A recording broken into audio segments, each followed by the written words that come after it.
असलामुअलैकुम की हाल चाल है तुहाडा। ठीक ठाक हो तुसी सारे? कैसी तबीयत है तुहाडी सारियां दी? अल्लाह करे तुसी सारे हसते रहो ते बसते रहो। ते अज जल्दी नाल आ जाने अपने मौजू की तरफ। बाहर ते बड़ी ठंड है, वो तो रोज़ ही होंदी हुण नवीं गल इहदे विच कोई नहीं रही है। ते असी अपने मौजू की तरफ आने। मैं एक गाना गानी हाँ, शायद तुहानूं पछाण जाओ कि की मौजू है साडा अज दा। खई के पान बनारस वाला, खुल जाए बंद अकल का ताला। खई के पान बनारस वाला। बड़े जहीन हो बई तुसी, सारे बड़े जहीन हो। तुसी बुझ लिया भी कि अज का साडा मौजू की है। अज का साडा मौजू है जी पान। लो भाई आ गया जी पान, बनारस वाला पान। अमिताभ ने अगर सुन लिया मेरा गाना, उतो कुछ घुमा के मैनू मारेगा। थोड़ा जा मैं खानी हाँ, पर बाकी मैं बाद च खावांगी।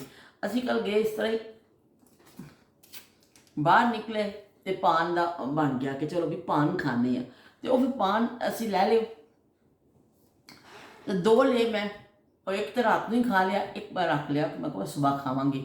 पान की मैं बहुत ज़्यादा मैं शौकीन हाँ, इन्नी ज़्यादा मैं शौकीन हाँ, मैं तुहानूं दस नहीं सकती कि पान बस मैंने चाहिए जिस शादी में पान होवे कि बई खाने तो बाद पान है, वही फेवरेट शादी हो जाती मेरी। खाने छाने मैं भुल जानी हाँ, खाने तो बाद पान मिल जाए तो बड़ा ही मज़ा आता है। ते पान बड़े शौक नाल दुनिया भर से शौक नाल खाधा जाता है। पहले सिर्फ उर्दू स्पीकिंग लोग जोड़े सन खाते सन, उन्होंने कोई रवायत है या किस तरह भी उन्होंने जाने कोई ऐसा चले आ रहा सिलसिला कि वो लोग ज़्यादा खाते सन। फिर उसका आहिस्ता आहिस्ता पंजाब च भी हुण लोग दूसरे सूबिया च तो पान तो पूरी भी आलमगीर सतह पर फैल गया है कि ज़्यादातर लोग शौक ना खाते हैं पान। तो मैनू भी बहुत शौक है। बचपन की यादों के हवाले के नाल थोड़ी जी गल कर लीए, फिर असीं पान की तरफ आने कि बचपन च जिहड़ियां मेरियां यादां ने पान के हवाले के नाल बड़ियां दर्दनाक, बड़ियां माफ़ कर दिओ, खंघ जिहड़ी ना पिछा नहीं भी छड्डदी। मैं चाह भी बना के बैठी सां, मैं थोड़ी जी पीवां, गले नूं टकोर होवे। अच्छा, तो बचपन में पान खाने होने सी, लेकिन इसका सारे आम नहीं मिलता सी पान। सारे आम शॉप्स नहीं सन इस तरह। एक साढ़े घर के कोल मार्केट सी, उत्थों पान मिलते होंगे सन, पर कभी कभी जाना बहुत घट सानू पान खाने की इजाजत होंदी सी। कुड़ियां नूं खास तौर पर मना किया जाता सी कि तुहाडे मूँह होंठ लाल हो जाएंगे, दंद लाल, बुल लाल होणगे कुड़ियां दे। कुड़ियां नहीं खांदियां पान, नहीं खाने भी साडे फुफ्फा मना कर दिंदे सन, कुड़ियां नहीं पान खांदियां। भी पान खाण च की हो जाता, पर मना करते सन बजुर्ग। तो नहीं, पर फिर कभी कभी जो खांसी हो जाती सी ना, तो अब्बू ने फिर आप ही लिया के देना मलट्ठी वाला पान। उस मलट्ठी पैंदी सी तो खंघ वास्ते बड़ा अच्छा होंदा सी। अब्बू ने कहना लो बई मलट्ठी वाला पान खाओ, थोड़ी खांसी ठीक होवे। दस इन्ने खुश हो जाने सा कि चलो मलट्ठी वाला ही सही पान तो मिल गया, सानू दवाई के तौर पर सही पान मिल गया। तो पान मैनू बड़ा चंगा लगता होंदा सी। फिर मेरे कज़न असलम उसका नाम है, वो हले भी अल्लाह जिंदगी तंदुरुस्ती दवे हैगा भी। मैं जावांगी तो कोशिश करांगी ਉਹਦੇ ਨਾਲ मिला। असलम पान खाना होंदा सी, वो कभी कभी मैनू लिया के दिंदा होंदा सी, खांदा सी कि भी लै तू खा लै। पर वो तंबाकू वाला खांदा सी। एक बार मैंने तंबाकू वाला पान दे दिता, मैं खादे, मेरे तो भौं चढ़ गए, मैनू ऐसे भौं चढ़े। मैं क्या ये की दे दिता मैनू। फिर फुफ्फा कोलों डांट भी पई, उन्हें गलती दे नाल दे दिता सी। अपना पान कढ़ के मैनू फड़ा दिता, पर वो तंबाकू वाला खांदा सी। तो मैनू बड़ा अच्छा लगता सी, पर एवं किसी सानू इजाजत नहीं सी। फिर शादी तो बाद जो मैं गई, फिर काफ़ी अर्सा रही, फिर असी जिस मुहल्ले च रहे ना, उत्थे साढ़े पड़ोस में एक उर्दू स्पीकिंग फैमिली सी। उन्होंने मैनू पान देना, आंटी ने, खाला मैं उन्होंने कहनी सा, अल्लाह उन्होंने जनता में जगह देवे, खाला ने पान मैनू देना रोज़ाना के हिसाब के नाल। जदों तक फिर मेरा ते खाला का साथ रहा, कोई दिन ऐसा नहीं सी कि मैं पान ना खाती होवां। मैनूं ऐसी लत पै गई सी, मुझे तो तेरी लत लग गई, लग गई। तो लत लग गई सी मैनूं। खाला ने ज़्यादातर तो मैं ही जानी होंदी सा, 10-11 बजे ना जाना खाला वाल, चक्कर लाना, सलाम करना खाला, तो खाला ने पान मैनूं बना के दे देना, मैं खा के आ जाना। आदत पै गई सी। जे किसी दिन मैं नहीं जानी सा, तो खाला ने फिर वो तश्तरी विच रख के ना इस तरह ऐसा लैके आना, दरवाज़ा बैल बजानी, मैं पूछना कौन, ए राहीला आज तो आई नहीं बेटा, तेरा मैं पान लेके आई हूँ। ਉਹ ਮੈਂ ਦੌੜਦੀ ਜਾਣਾ, ਜਲਦੀ ਨਾਲ ਦਰਵਾਜ਼ਾ ਖੋਲ੍ਹਣਾ, ਮੈਂ ਕਹਿਣਾ ਲਾ ਕਿੰਨੀ ਚੰਗੀ ਮੇਰੀ ਖਾਲਾ ਹੈ, ਵਿਚਾਰੀ ਮੇਰੇ ਵਾਸਤੇ ਪਾਨ ਲੈ ਕੇ ਆਈ। ਤੇ ਮੈਂ ਫਿਰ ਖਾਲਾ ਨੂੰ ਜੱਫੀ ਪਾ ਲੈਣੀ, ਮੂੰਹ ਚੁੰਮਣਾ, कहना खाला शुक्रिया बहुत आपका, मैं काम में लगी हुई थी। तो इस तरह मैं तकरीबन मैंने हूँ बिल्कुल एग्जैक्ट याद नहीं है कि कितना, लेकिन शायद 15-16 साल मैं डेली के हिसाब के नाल पान खाता। अगर मैं सालों के हिसाब न काउंट करा तो शायद ज़्यादा इस तो टाइम बन जाए, पर मैंने सन मन याद नहीं ने। लेकिन मैं और क्योंकि असी पड़ोसी रहे तो बस बई फिर बई पान और मैं लाजुम मलजूम हो गया था। पान के बगैर मैं रह नहीं सकनी सा। उस तो बाद फिर खाला जी फौत हो गए। वो फिर जिन्ना चर खालू जिंदा रहे, उन्होंने हसबैंड तो मैनू दे दें सर, खालू जान पान दे दें सर, पता सी भी खाती है, मेरी बीवी इन्हों भी लत लग गई। तो फिर वो दिन से खालू जान फौत हो गए, फिर पानदान हो गया बंद। फिर मैनू बड़ी एक होंदी सी कि मैं डेली के हिसाब नाल पान खाण वाली, मैं की करा, किधर जावां, किधर जाऊं, किधर जाऊं, म्याऊं म्याऊं म्याऊं म्याऊं। एक तरफ है दूध मलाई, एक तरफ है चिड़िया आई, किसे खाऊं किसे खाऊं। तो मेरी तो हालत हो जाती सी बुरी। तो वो फिर मैं किसी को मंगवाना, किसी को कहना मैंने पान लिया दो, किसी को कुछ कहना, फ्रिज च मंगा के रखने। आप मैं बाजार जाना तो रक्शे वाले कहना भाई जरा रोक, तो मैं फिर पान लैके खाना, तो परस भी लैके रखना। फिर मैं कहना ये तो बड़ी मैनू भैड़ी आदत लग गई है, एक किस्म मैं तो पिछा छुड़ाना चाहिए कि चलो कभी कदार तो खा लिया, लेकिन डेली बेसिस से फिर अगर पान ना मिले तू तो तुम कितना परेशान हो जाते हो। फिर मैं आहिस्ता आहिस्ता बड़े कंट्रोल करना शुरू किया, वह हल है कढ़िया। फिर मैं छालियाँ मंगा के ना मूँह पानी शुरू कर दी। तो चलो फिर छालियाँ मूँह पा के कुड़क कुड़क करती रहनी सा, तो वो फिर छालियाँ मैं खाण लग गई, इस तरह सादी छालियाँ, मिठी वाली नहीं।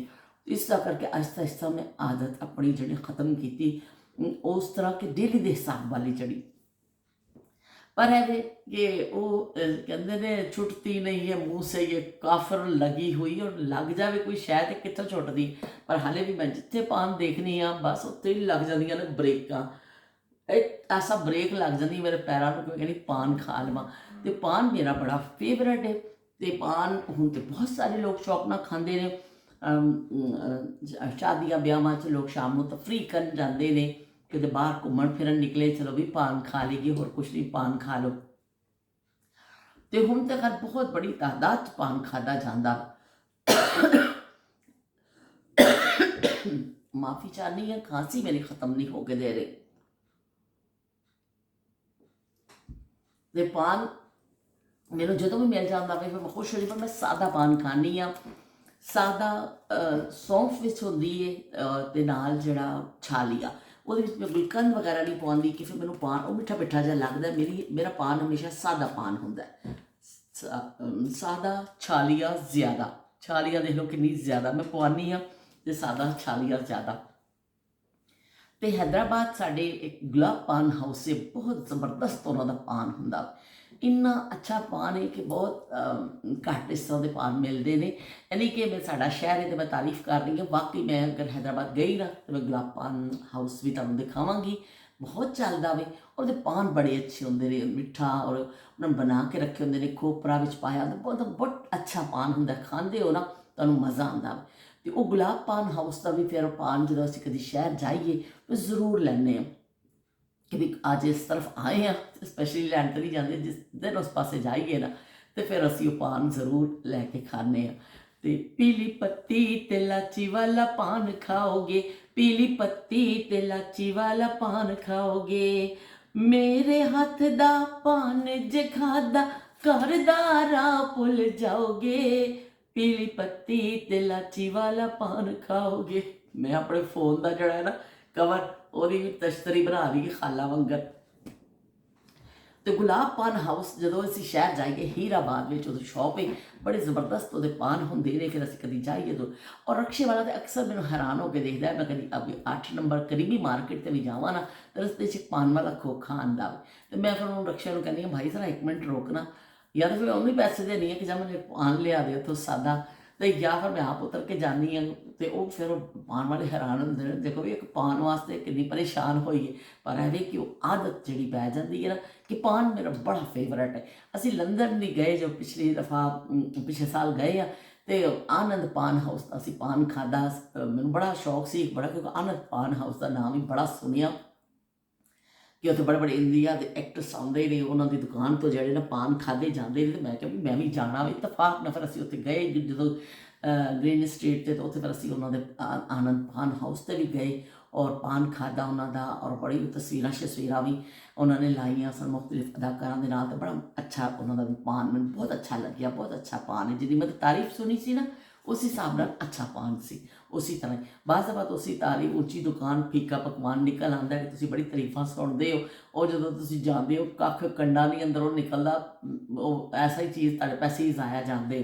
ਅਤੇ ਇਹ ਪਾਨ ਦੇ ਹਵਾਲੇ ਦੇ ਨਾਲ ਮੇਰੀਆਂ ਯਾਦਾਂ ਸਨ, ਮੈਂ ਸ਼ੇਅਰ ਕਰ ਲਿਆ। ਅੱਜ ਮੈਂ ਖਾਲਾ ਨੂੰ ਵੀ ਯਾਦ ਕੀਤਾ। ਖਾਲਾ ਮੇਰੇ ਨਾਲ ਬਹੁਤ ਪਿਆਰ ਕਰਦੇ ਸਨ। ਬਾਜ਼ ਦਫਾ ਤੁਸੀਂ ਪੜੋਸੀ ਹੁੰਦੇ ਹੋ, ਬਾਜ਼ ਦਫਾ ਤੁਹਾਡੇ ਖੂਨੀ ਰਿਸ਼ਤਾ ਨਹੀਂ ਹੁੰਦਾ, ਪਰ ਉਹਨਾਂ ਨਾਲ ਐਸਾ ਤਾਲੁਕ ਤੁਹਾਡਾ ਬਣ ਜਾਂਦਾ ਵੇ ਕਿ ਉਹ ਤੁਹਾਨੂੰ ਫਿਰ ਯਾਦ ਵੀ ਰਹਿੰਦੇ ਨੇ ਲੋਕ। ਹੁਣ ਅਰਸਾ ਹੋ ਗਿਆ ਮੁਹੱਲਾ ਛੱਡੇ, ਅਰਸਾ ਹੋ ਗਿਆ ਉਹ ਗਲੀਆਂ ਛੱਡੇ, ਪਰ ਇਹ ਵੇਖ ਫਿਰ ਮੈਂ ਅੱਜ ਵੀ ਦੇਖੋ ਖਾਲਾ ਨੂੰ ਯਾਦ ਕਰਨੀ ਹੈ। ਖਾਲਾ ਦੀ ਯਾਦ ਮੇਰੇ ਦਿਲ ਵਿੱਚ। ਔਰ ਤਾਂ ਮਜ਼ੇ ਦੀ ਮੈਂ ਗੱਲ ਦੱਸਾਂ, ਖਾਲਾ ਕਦੀ ਕਦੀ ਮੈਨੂੰ ਖਾਬ 'ਚ ਵੀ ਮਿਲਦੇ ਨੇ। ਮੈਂ ਬੜੀ ਹੈਰਾਨ ਹੁੰਦੀ ਹਾਂ ਕਿ ਖਾਲਾ ਮੈਨੂੰ ਖਾਬ 'ਚ ਵੀ ਇੱਕ ਅੱਧ ਦਫਾ ਮਿਲੇ ਨੇ। ਅਤੇ ਖਾਲਾ ਦੀ ਯਾਦ ਮੈਂ ਤਾਜ਼ਾ ਕਰ ਲਈ। ਪਾਨ ਦੇ ਹਵਾਲੇ ਨਾਲ ਅੱਬੂ ਲਿਆ ਕੇ ਦੱਸਣ ਲੱਠੀ ਵਾਲਾ ਪਾਨ, ਅਸਲਮ ਨੇ ਖਵਾਤਾ ਮੈਨੂੰ ਉਹ ਕਿਹੜਾ ਤੰਬਾਕੂ ਵਾਲਾ ਪਾਨ, ਅਤੇ ਮੈਂ ਖਾਂਦੀ ਹਾਂ ਸਾਦਾ ਪਾਨ, ਅਤੇ ਕਦੀ ਕਦੀ ਮਿੱਠਾ ਪਾਨ। ਅਤੇ ਵੀ ਪਾਨ ਹੀ ਪਾਨ ਨੇ। ਪਾਨ ਦੀਆਂ ਬੜੀਆਂ ਕਿਸਮਾਂ ਨੇ। ਬਹੁਤ ਲੋਕ ਬਹੁਤ ਤਰੀਕਿਆਂ ਦਾ ਖਾਂਦੇ ਨੇ। ਕੋਈ ਚੀਜ਼ ਪਵਾਉਂਦਾ, ਕੋਈ ਕੁਛ ਚੀਜ਼ ਪਵਾਉਂਦਾ, ਕੋਈ ਸ਼ੈ ਪਵਾਉਂਦਾ। ਪਰ ਇਹ ਵੇ ਕਿ ਪਾਨ ਦੇ ਸ਼ੌਕੀਨ ਬਹੁਤ ਸਾਰੇ ਲੋਕ ਨੇ, ਬਹੁਤ ਸਾਰੇ ਲੋਕ ਖਾਂਦੇ ਨੇ ਅਤੇ ਉਹਨਾਂ ਨੂੰ ਚੰਗਾ ਲੱਗਦਾ। ਅਤੇ ਇਹ ਮੈਂ ਫਿਰ ਕੱਲ੍ਹ ਲਿਆਈ ਨਾ ਜਦੋਂ, ਤਾਂ ਮੈਂ ਆਖਿਆ ਕਿ ਵੀ ਇਹ ਤਾਂ ਜਿਹੜਾ ਥੋੜ੍ਹੀ ਜਿਹੀ ਗੁਫ਼ਤਗੂ ਇਹਦੇ 'ਤੇ ਕਰ ਹੀ ਲਈ ਜਾਵੇ ਕਿ ਪਾਨ ਦੇ ਹਵਾਲੇ ਦੇ ਨਾਲ ਆਪਣੇ ਬਚਪਨ ਦੀਆਂ ਯਾਦਾਂ ਅਸੀਂ ਸ਼ੇਅਰ ਕਰੀਏ। ਉਸ ਜ਼ਮਾਨੇ ਵਿੱਚ ਯਕੀਨ ਮੰਨੋ ਕਿ ਇੰਨੀ ਚੀਜ਼ਾਂ ਨਹੀਂ ਦਸਤਿਆਬ ਹੁੰਦੀਆਂ ਸਨ ਜਿਸ ਤਰ੍ਹਾਂ ਵਾਫਰ ਮਿਕਦਾਰ 'ਚ ਅੱਜ ਸਾਨੂੰ ਦਸਤਿਆਬ ਹੁੰਦੀਆਂ ਕਿ ਅਸੀਂ ਜਾ ਕੇ ਅੱਜ ਰਕਸ਼ਾ ਹੀ ਰੋਕ ਕੇ ਸਹੀ ਪਰ ਪਾਨ ਲੈ ਲੈਂਦੀ ਹਾਂ। ਮੈਂ ਅੱਜ ਕਿਤੇ ਗੁਲਾਬ ਪਾਨ ਹਾਊਸ ਦਾ ਵੀ ਖਾ ਲੈਂਦੇ ਹਾਂ, ਇੱਥੇ ਵੀ ਨਿਕਲੇ ਸੈਰਕਨ ਪਾਨ ਖਾ ਲਿਆ। ਲੇਕਿਨ ਉਸ ਜ਼ਮਾਨੇ ਵਿੱਚ ਇਸ ਤਰ੍ਹਾਂ ਸਹੂਲਤਾਂ ਨਹੀਂ ਸਨ। ਅਤੇ ਬਸ ਘਰ ਵਿੱਚ ਹੀ ਜੋ ਰੋਟੀ ਔਰ ਸਾਦਾ ਖਾਣਾ ਮਿਲਦਾ ਸੀ ਬੱਚਿਆਂ ਨੂੰ, ਬੱਚੇ ਉਹੀ ਖਾਂਦੇ ਸਨ। ਅਤੇ ਬਈ ਇਸ ਤੋਂ ਜ਼ਿਆਦਾ ਮਾਂ ਪਿਓ ਲਿਫਟ ਨਹੀਂ ਕਰਾਉਂਦੇ ਸਨ, ਕਿਉਂਕਿ ਅੱਬੂ ਦੀ ਜੁੱਤੀ ਦਾ ਵੀ ਬੜਾ ਡਰ ਹੁੰਦਾ ਸੀ। ਇਹ ਵੀ ਜੁੱਤੀ ਪੈਣੀ ਖਾਮ ਖਾ ਪਈ ਤਾਂ ਨਹੀਂ ਸੀ ਕਦੀ, ਪਰ ਡਰ ਬੜਾ ਹੁੰਦਾ ਸੀ ਉਸ ਜੁੱਤੀ ਦਾ ਬੱਚਿਆਂ ਨੂੰ ਕਿ ਵੀ ਸਾਨੂੰ ਪੈ ਜਾਣੀਆਂ ਨੇ। ਜੁੱਤੀ ਕਸੂਰੀ ਪੈਰੀ ਨਾ ਪੂਰੀ, ਹਾਏ ਰੱਬਾ ਵੇ ਸਾਨੂੰ ਟੁਰਨਾ ਪਿਆ, ਹਾਏ ਰੱਬਾ ਵੇ ਸਾਨੂੰ ਟੁਰਨਾ ਪਿਆ। ਅਤੇ ਜੁੱਤੀ ਕਸੂਰੀ ਪੈਰੀ ਨਾ ਪੂਰੀ, ਅਤੇ ਫਿਰ ਵੀ ਤੁਰਨਾ ਤਾਂ ਪੈਂਦਾ ਹੀ ਹੈ। ਔਖੀਆਂ ਭਾਵੇਂ ਰਾਹਾਂ ਹੋਣ, ਜ਼ਿੰਦਗੀ ਕਿਸ ਤਰ੍ਹਾਂ ਦੀ ਹੋਵੇ, ਉਹ ਤੁਹਾਨੂੰ ਤੁਰਨਾ ਪੈਂਦਾ। ਜ਼ਿੰਦਗੀ ਵਿੱਚ ਬਹੁਤ ਸਾਰੀਆਂ ਐਸੀਆਂ ਗੱਲਾਂ ਹੋ ਜਾਂਦੀਆਂ ਨੇ, ਬਹੁਤ ਸਾਰੇ ਐਸੇ ਮਕਾਮ ਆ ਜਾਂਦੇ ਨੇ ਜਿੱਥੇ ਤੁਸੀਂ ਸਮਝਦੇ ਹੋ ਬਸ ਇਹ ਹੁਣ ਬਸ ਖਤਮ ਜੇ ਹੋਈ ਮੇਰੀ ਜ਼ਿੰਦਗੀ, ਮੈਂ ਖਤਮ ਹਾਂ, ਜ਼ਿੰਦਗੀ ਖਤਮ ਹੈ, ਪਤਾ ਨਹੀਂ ਮੇਰੇ ਨਾਲ ਕੀ ਹੋ ਗਿਆ। ਪਰ ਨਹੀਂ, ਫਿਰ ਤੁਸੀਂ ਅੱਗੇ ਵੱਧਦੇ ਹੋ, ਅੱਗੇ ਚੱਲਦੇ ਹੋ। ਕਦੀ ਤੁਹਾਨੂੰ ਨਾਯਾਬ ਜ਼ਮਾਨੇ ਯਾਦ ਆਉਂਦੇ ਨੇ, ਕਦੀ ਤੁਹਾਨੂੰ ਕੋਈ ਗੱਲ ਯਾਦ ਆ ਜਾਂਦੀ ਹੈ, ਕਦੇ ਤੁਸੀਂ ਹਾਲ ਵਿੱਚ ਜਿਹੜਾ ਵੇ ਮੁਸ਼ਕਲਾਤ ਵਿੱਚ ਘਿਰਦੇ ਹੋ, ਕੋਈ ਤੁਹਾਨੂੰ ਪਰੇਸ਼ਾਨੀਆਂ ਆ ਜਾਂਦੀਆਂ ਨੇ। ਇਸ ਤਰ੍ਹਾਂ ਇਹ ਜ਼ਿੰਦਗੀ ਦਾ ਹੁਸਨ ਹੈ। ਕਿਤੇ ਫੁੱਲ ਹੈ ਅਤੇ ਨਾਲ ਕੰਡਾ ਵੀ ਹੈ ਅਤੇ ਨਾਲ ਟਾਹਣੀ ਵੀ ਹੈ ਅਤੇ ਸਭ ਕੁਛ ਹੀ ਹੈ। ਵੀ ਨਿਰਾ ਫੁੱਲ ਹੀ ਨਹੀਂ ਸੋਹਣਾ ਹੁੰਦਾ, ਉਹਦੇ ਨਾਲ ਹੋਰ ਵੀ ਬਹੁਤ ਕੁਛ ਹੁੰਦਾ ਹੈ, ਪੱਤੀ ਵੀ ਹੁੰਦੀ ਹੈ। ਅਤੇ ਇਸ ਤਰ੍ਹਾਂ ਜ਼ਿੰਦਗੀ ਜਿਹੜੀ ਹੈ ਆਪਣੀ ਸਫ਼ਰ ਤੈਅ ਕਰਦੀ ਹੈ ਅਤੇ ਇੱਕ ਦਿਨ ਇਨਸਾਨ ਫਿਰ ਟਾਟਾ ਅਤੇ ਬਾਏ ਬਾਏ ਕਰਕੇ ਚਲਾ ਜਾਂਦਾ ਦੁਨੀਆ ਤੋਂ। ਅਤੇ ਇਸ ਤਰ੍ਹਾਂ ਹੀ ਜ਼ਿੰਦਗੀ ਤਮਾਮ ਹੁੰਦੀ ਹੈ। ਹਰ ਬੰਦਾ ਇੱਕ ਜਗ੍ਹਾ ਮੈਂ ਜਾਟ ਬਰਨਾਰਸ਼ਾਹ ਦਾ ਇੱਕ ਪੜ੍ਹਿਆ ਸੀ ਗੱਲ ਕਿ ਹਰ ਬੰਦਾ ਦੁਨੀਆ ਇੱਕ ਸਟੇਜ ਹੈ, ਇਹਦੇ 'ਤੇ ਹਰ ਬੰਦਾ ਆਉਂਦਾ ਆਪਣੇ ਹਿੱਸੇ ਦੀ ਅਦਾਕਾਰੀ ਕਰਦਾ ਅਤੇ ਚਲਾ ਜਾਂਦਾ। ਅਤੇ ਇਹਦੇ ਵਿੱਚ ਗਲਤ ਕੀ ਹੈ? ਇਹਦੇ ਵਿੱਚ ਬਿਲਕੁਲ ਠੀਕ ਗੱਲਾਂ ਨੇ ਕਿ ਅਸੀਂ ਆਪਣੇ ਆਪਣੇ ਹਿੱਸੇ ਦੀ ਐਕਟਿੰਗ ਕਰਨੇ ਆ, ਚਲੇ ਜਾਣੇ ਆ ਇੱਕ ਦਿਨ ਦੁਨੀਆ ਤੋਂ। ਅਤੇ ਬਹਿਰਹਾਲ ਜਦੋਂ ਇਨਸਾਨ ਦੀ ਕੋਸ਼ਿਸ਼ ਹੋਣੀ ਚਾਹੀਦੀ ਅਸੀਂ ਜਾਈਏ ਅਤੇ ਕੋਈ ਚੰਗੀਆਂ ਯਾਦਾਂ ਹੋਣ, ਕੋਈ ਸਾਡੀਆਂ ਕੋਈ ਅੱਛੇ ਅਲਫਾਜ਼ ਸਾਨੂੰ ਯਾਦ ਕਰੇ। ਜਿਸ ਤਰ੍ਹਾਂ ਮੈਂ ਅੱਜ ਆਪਣੀ ਖਾਲਾ ਨੂੰ ਯਾਦ ਕੀਤਾ, ਗੋ ਕਿ ਉਹ ਮੇਰੀ ਪੜੋਸ ਵਿੱਚ ਰਹੇ ਨੇ, ਮੇਰੇ ਪੜੋਸੀ ਸਨ, ਪਰ ਮੈਂ ਦਿਲੀ ਉਹਨਾਂ ਦੀ ਇੱਜ਼ਤ ਕਰਦੀ ਸਾਂ। ਉਹ ਮੈਨੂੰ ਦਿਲ ਨਾਲ ਪਿਆਰ ਕਰਦੇ। ਜਦੋਂ ਉਹ ਮੈਨੂੰ ਆਵਾਜ਼ ਦਿੰਦੇ ਸਨ, ਰਾਹੀਲਾ आज तुम आई नहीं राहीला, मैं तुम्हारे लिए मैं खुशी ਨਾਲ ਖਿਲ ਜਾਣੀ ਸਾਂ ਕਿ ਉਹਨਾਂ ਦਾ ਖਾਸ ਅੰਦਾਜ਼ ਹੁੰਦਾ ਸੀ ਕਹਿਣ ਦਾ। ਫਿਰ ਖਾਲਾ ਨੇ ਇੱਕ ਮੈਨੂੰ ਬੂਟਾ ਵੀ ਦਿੱਤਾ ਸੀ। ਖਾਲਾ ਨੇ, ਮੈਨੂੰ ਯਾਦ ਆ ਗਿਆ, ਮੈਂ ਤੁਹਾਨੂੰ ਦੱਸਦਾ, ਖਾਲਾ ਨੇ ਇੱਕ ਬੂਟਾ ਦਿੱਤਾ ਸੀ, ਉਹ ਮੈਂ अपनी क्यारी च ला लिया। तोहफतन खाला ने मैंने दिता कि चंपा के आज पौधा लिया, मैंने तुम्हारे लिए भी एक लिया। मैं खुश हो गई क्योंकि मैंने पौधों का बड़ा शौक सी। ਉਹ ਖਾਲਾ ਨੇ ਮੈਨੂੰ ਦਿੱਤਾ, ਮੈਂ ਜ਼ਮੀਨ 'ਚ ਗੱਡ ਦਿੱਤਾ। ਉਹ ਵੱਡਾ ਵੱਡਾ ਵੱਡਾ ਵੱਡਾ ਇੱਕ ਵੱਡਾ ਦਰਖਤ ਬਣ ਗਿਆ।